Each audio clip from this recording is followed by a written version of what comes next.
Assalamualaikum warahmatullahi wabarakatuh. Perkenalkan, nama saya Muhammad Taufil Majid, saya dari Universitas Negeri Makassar, jurusan Teknik Informatika dan Komputer.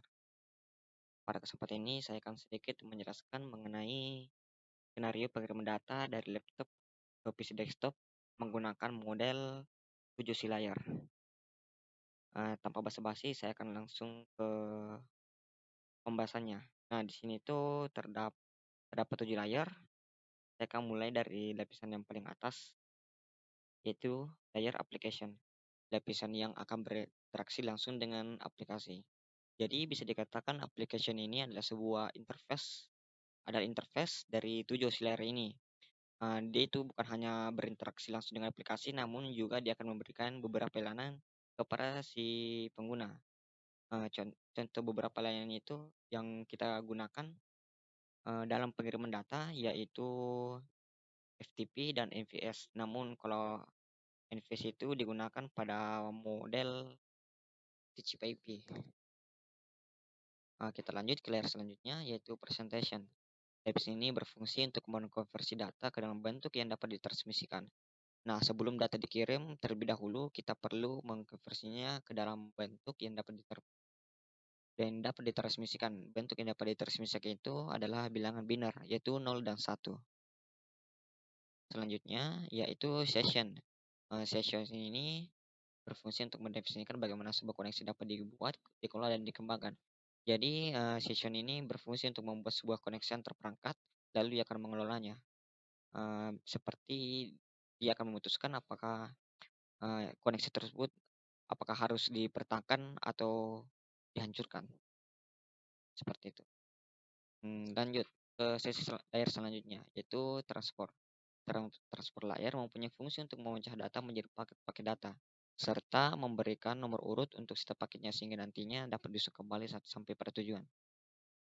Jadi, setelah, data diubah ke dalam bentuk biner, selanjutnya akan dipecah-pecah menjadi beberapa bagian dan diberikan nomor urut sesuai urutannya untuk setiap paketnya.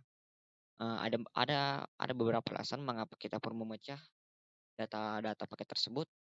Yang saya ketahui itu ya ada 2, yang pertama adalah keterbatasan bandwidth. Jadi misalkan kita itu memiliki sebuah file yang akan kita kirim sebesar 1 giga dan lebar bandwidth kita itu sebesar 500 MB. Tentu kita tidak akan bisa mengirim file tersebut karena bandwidth kita kecil.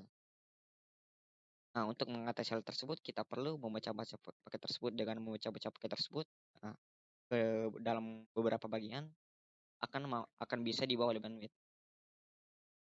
Dan alasan kedua itu, kita analogikan, kita memiliki bandwidth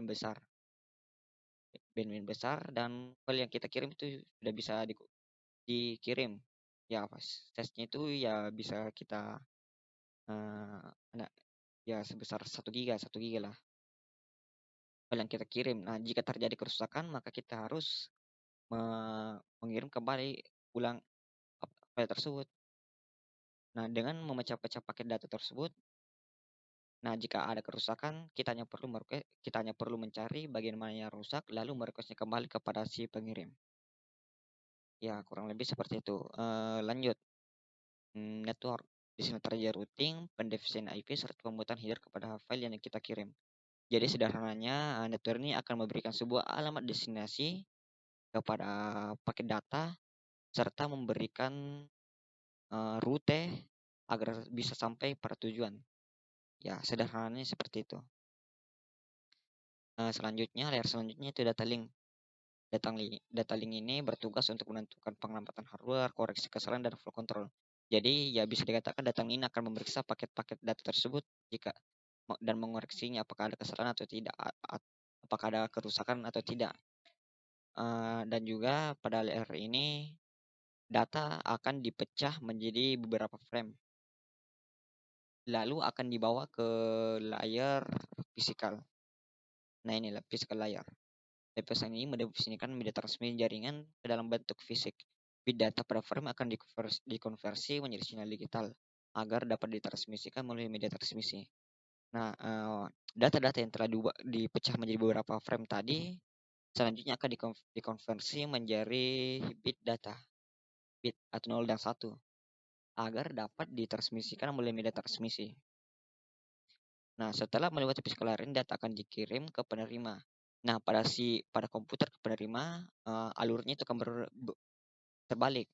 Yang menjadi pertama itu adalah physical layer ke application layer.